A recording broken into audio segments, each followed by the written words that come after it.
So, you didn't get a room at MFF? Well, do I have the solution for you? Camp in the Heedy Boys Skybridge. Hi, how are you? My name's Beta, and today we'll be talking about the Midwest Furfest Room Lottery.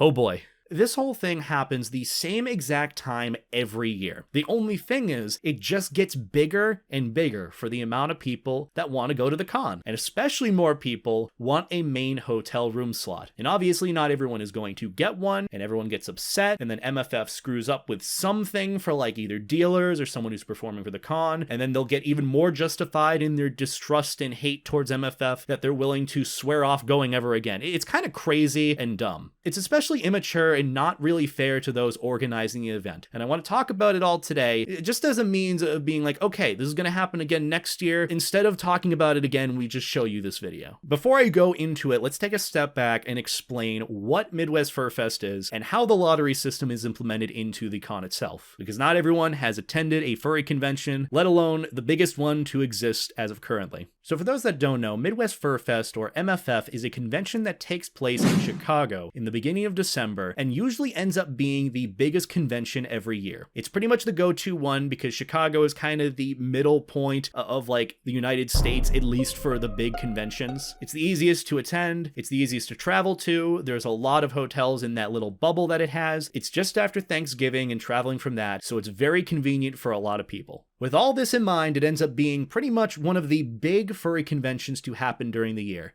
To give you a bit of perspective, in 2019, I think around 12,000 attendees were counted for that convention. 12,000 furries were in one place at a given time. I couldn't even imagine managing like 100 people in person, let alone 12,000 people. So the convention is pretty big, and a lot of furries from all over want to see each other and spend as much time with each other as possible. Keep in mind as well that furries are the partying type of people. Hopefully not over the top, but we all know that the ambulance arrives at least once every evening when an MFF happens, so at least 5 times per con. But for those that haven't been, it's a really big and amazing experience, and I highly recommend going to it if you haven't. Most, if not all, furry conventions have a main hotel and then a convention space either connected to or inside of the main hotel. But MFF is a very special case where the hotels are somewhat spread out and separated by a sky bridge, which is really hot and sometimes can go on for like miles. So not too many people are keen on going to any hotel other than the main hotel, especially knowing the MFF main hotel, at least the lobby area, is where all the magic and fun happens. Like, I've seen convention spaces utilized to their fullest, but I feel like the MFF Hyatt main hotel is pretty much the go-to spot. Like, you will find something going on at every hour of the day. The hotel rooms are above the main lobby area, so it's very easy to see what's going on. But unfortunately, with the amount of people that attend MFF, you can't have everyone in a main hotel room. For example, at my first Midwest Furfest in 2018, I was only able to get a room in the A loft, which TLDR, it sucks so bad. I mean, the room itself is actually kind of nice, and the hotel comes with a lot of amenities, but the travel from there to the convention space is ludicrous. It takes roughly 20 to 30 minutes just to get from your room to the main lobby of Midwest Furfest. And to get there, you have to go through a parking garage, the long Heedy Boy hallway that is the sky bridge, another parking garage, and then back into the Heedy Boy, only then to make it to the main hotel. But wait a minute, what if you forgot something? Shave off another hour of your life. And I believe it's about a mile or 2 of walking there and back. Yeah, it's not fun. But for what it was worth, to be able to go to MFF, I sucked it up. And I still had a wonderful time regardless. My feet were just killing me. And with this case and many others in mind for not just the A-Loft, but other hotels in the MFF bubble, people don't really want to travel a lot, especially when they need to go to and from their hotel rooms. So the competition for a main hotel room is fierce. Originally, MFF ended up doing a first come first serve system where you would get on during an allotted time of the day and you pretty much just hit F5 over and over again, refreshing until you're able to get some sort of room or call in to get any sort of slot, and that's how you did it. And lo and behold, the website crashed multiple times. Some people didn't get rooms. A lot of people were upset because, you know, bots or whatever else was set up. So when this first come first serve method didn't work for MFF, they ended up changing things up to a lottery system. So as for an example, when I applied for the MFF Room Lottery, I ended up going in with my friends Draxler and Evan. We didn't have a fourth roommate, and we were kind of just winging it. We ended up only opting in for the main hotel, but we ended up having some sort of backup plan where this is likely not going to work out. Let's look for roommates who potentially have another spot that we could go in on without having to worry about this lottery or scrambling about to find something after it's done. So we did that, we had backup plans, and when the results came in, lo and behold, we didn't get a room. Which, keep in mind, we only opted in to get a room in the main hotel. We could have opted in for like 5 other hotels in the bubble for MFF. We could have gone to the A-Loft if we wanted to, but ultimately, it was the main hotel or bust, at least for our group, because whatever else we would have been getting with friends would have been within close proximity to the hotel, if not closer than what we would have probably gotten. Now, is the lottery as random as it can be? I'd hope so. I'd hope that MFF is doing the best they can. I can't confirm whether it is or it isn't, but based on randomly assigning rooms to people that opt in or opt out of certain things, if anything, it seems more complicated to give certain rooms to others than not, unless they're like primary performers and staff at the convention. But this is the point of contention that happens every year around this time for MFF, not making the room lottery. And I won't lie, it does suck. You know, I've wanted at least once during my 3 times I've been to the con, but from what I've seen on Twitter, which is the main furry social platform, kind of sucks, but it's what we have. I've only seen 1 to 2 people that have gotten rooms at all during the lottery. And I follow about like 200 or so people that have applied and had shown their results. Like, pretty much it was nothing but pages of, oh, I didn't get a room, no room. Will bottom for, which is pretty much the yearly scramble for finding any sort of room. It makes sense. And it's not even those that went for only the main hotel, but just applied, period. So from what I saw, what some people did was they'd reserve hotel room reservations outside of the con block in adjacent hotels, because I don't think you could do it in the main hotel. It's just, they didn't allow that. But they'd go in for the lottery for a slot in the main hotel, in hopes of getting something there, and if they end up getting it, then they cancel their reservation. If they don't, they end up going in the room that they reserved originally. I don't know how any of this works. This is all just kind of coming off the top of my head. This could be so much more complicated and so much more math could be involved. It's kind of crazy. The point is, not too many people ended up getting a room at the con. And whether that was because they only went for the main hotel room and nothing else, that's all dependent on what they put on the form. I know some people that literally live main hotel or bust. Like, they will go to the main hotel. If they don't get anything there, then they don't go to the con. That's kind of fair. You can do that. But the only gripe that I have with it is, don't complain that MFF is rigged or MFF is doing anything wrong. If anything, they're kind of being a bit more fair about it. And to be honest, I haven't understood the whole main hotel or bust thing until I've been to MFF at least like 3 times now. Because every single time I've gotten slowly closer to the main hotel. You know, I was in the A-Loft one year, I was in the Embassy Suite, which is like a mile away from the convention this year. And granted, it's a lot more convenient, it's still not as great as being in a main hotel room. At least being there and being able to just pop out of your door,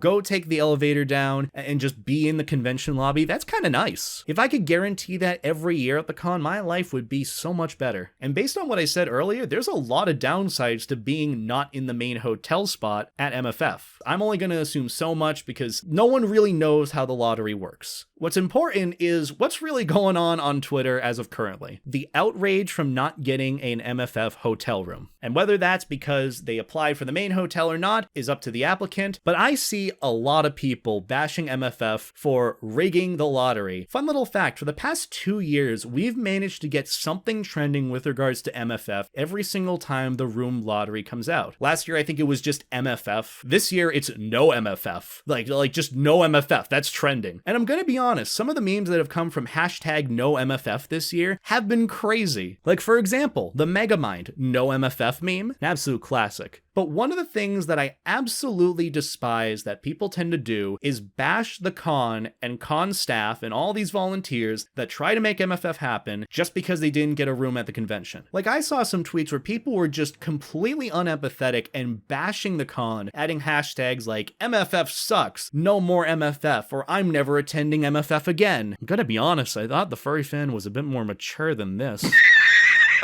Like, we're a lot more empathetic than other communities out there. Why in this case can't we be that? Especially to one another, like to people actually managing the convention. If it hasn't been obvious enough, I'm taking the side of the convention in this case. That's another thing as well. People will come up with some weird, crazy conspiracy theory as to how the lottery works and how it's rigged and it's only for popular people or like famous furries that get clout and all that. Like, think about it this way. If the MFF Hotel Room Lottery worked based on a system of clout and how popular people were online, do you really think I would be making a video on this? I'd take it quietly and enjoy my room. Granted, I have fallen off a good amount recently, but that's besides the point. Like, don't get me wrong. I understand being upset and not getting your dream MFF room, but do not take out your anger on the volunteers and con staff of the convention, because honest to God, they're trying their best and they're already in hot water right now. MFF isn't a perfect convention. They'll screw up with organization, they'll screw up with planning, they might get a room for someone they didn't intend for, vice versa, but they try their best to accommodate each and every attendee of the con. What I don't like happening is when one person isn't accommodated when they should have been. Say, for example, a vendor didn't end up getting a room because they might not have known what form to fill out, or MFF forgot to give them a room properly. And they talk about this on Twitter, and MFF is immediately ready to remediate the situation. But people, they'll just go and be like, see, they made this one person unhappy and weren't able to accommodate properly, therefore, they're awful.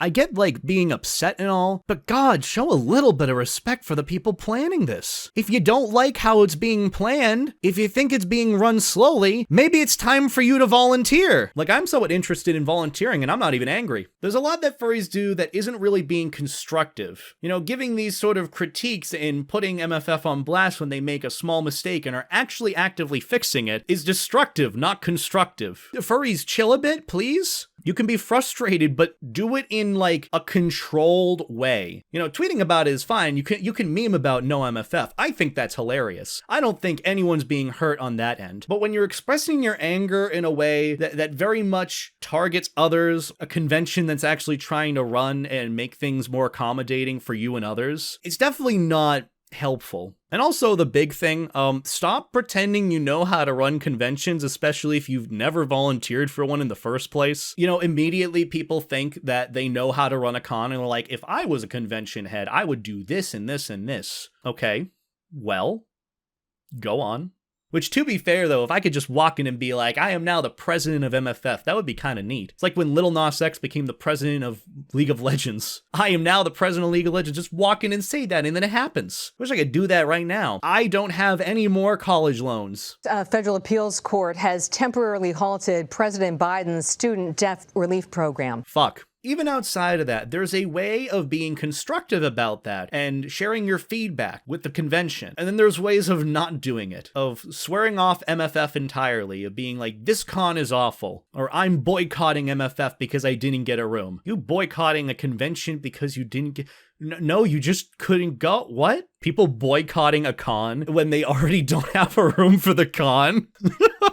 It's saddening to see with a lot of friends that really wanted to go to the con that might not be able to because they were really banking on that main hotel room and they didn't get it, so now they gotta scrounge around. That whole situation sucks. I have been there before and it's not fun. And at one point in 2019, I ended up saying fuck it to that. I didn't end up going to the con because I didn't know about when the lottery was happening and I couldn't find a room like a month before. I know, shocking, me looking for a room the month before. So I decided not to go because I went to a lot of cons in the previous year. I ended up hanging out with a bunch of my friends like Kyle and Kiwi and Pineapple. We called the event KiwiCon as sort of like a meme. We're like, oh yeah, we're going to KiwiCon this weekend during MFF. You know, none of it was charged as boycotting the con. It was more so just wanting to have a quaint get-together rather than trying to scramble at getting a room at the convention. And we were completely fine with missing it. Did we have FOMO? Yes. But honestly, the time that I had with my friends that weekend was pretty fun. And what I'm seeing is some people are doing that as well. Some of it being charged anger against MFF with wanting to have some sort of get together with friends to sort of spite not having a room at the con. But here's the thing that I don't get, and this is somewhat projecting in this case. When I did this back in 2019 with my friends, I got so much shit from people on the internet. We ended up being called the Popufur Pity Party. Me as a person is immediately invalidated and turned into a label of popularity. Gotta love when that happens. But it was a bunch of these kids who were already at MFF, spending time at the con, ended up going on Twitter and putting me and my friends on blast for apparently not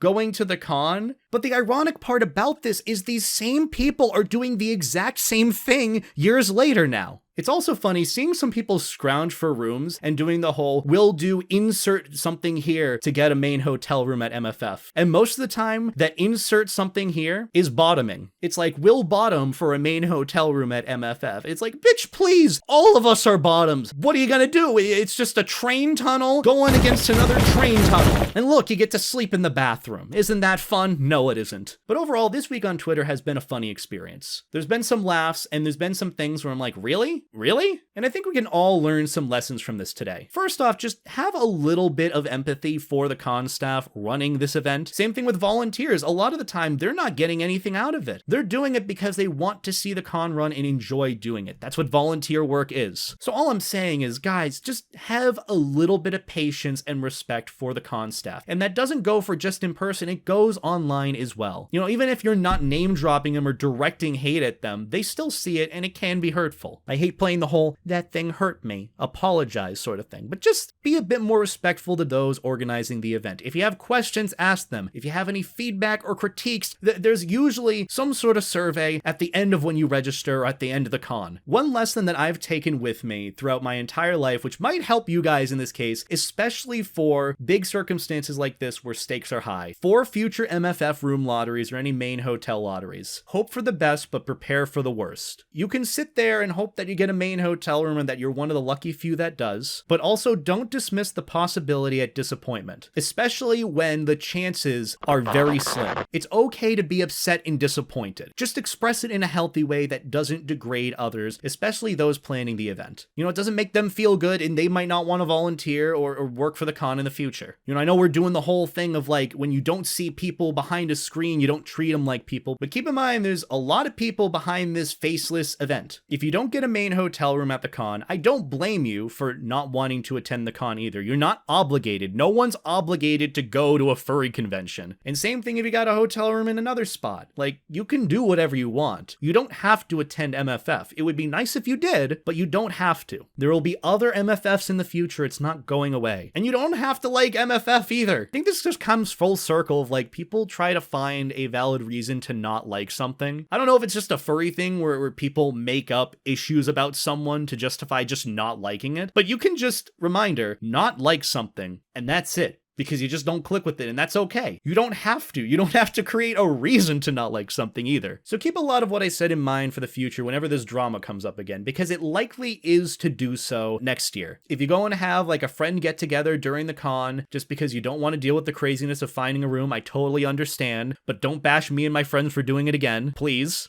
Thank you. God, maybe I do still have some unearthed insecurity about this. But if you're going to the con, have a wonderful time. If you're looking to go next year, be hopeful that maybe you'll get a main hotel slot. And especially keep in mind that MFF is not this greedy corporation that's doing everything in its power to work against us. If anything, they are doing everything to accommodate every single person they can. You know, things might change with how they run the con. They might prioritize things differently. They might actually mess up with certain scheduling and organization. That's just what goes with a human-run event. Humans make mistakes. If they make a mistake, give them time to fix it. If they don't fix it in 20 seconds, I see people foaming at the mouth on Twitter, being like, look, MFF is screwing over a dealer. I'm not going to the con now. Well, then they figure it out. They're going to fix it. Just give them more than 20 seconds and not 21 seconds. I'm not going to assume how a convention works, but I know at the very least, those that are running it are putting their heart and souls into it. And without them, we wouldn't have conventions, plain and simple. And also consider volunteering if you haven't already. I'm probably going to either volunteer this year or sometime at my local convention next year. So yeah,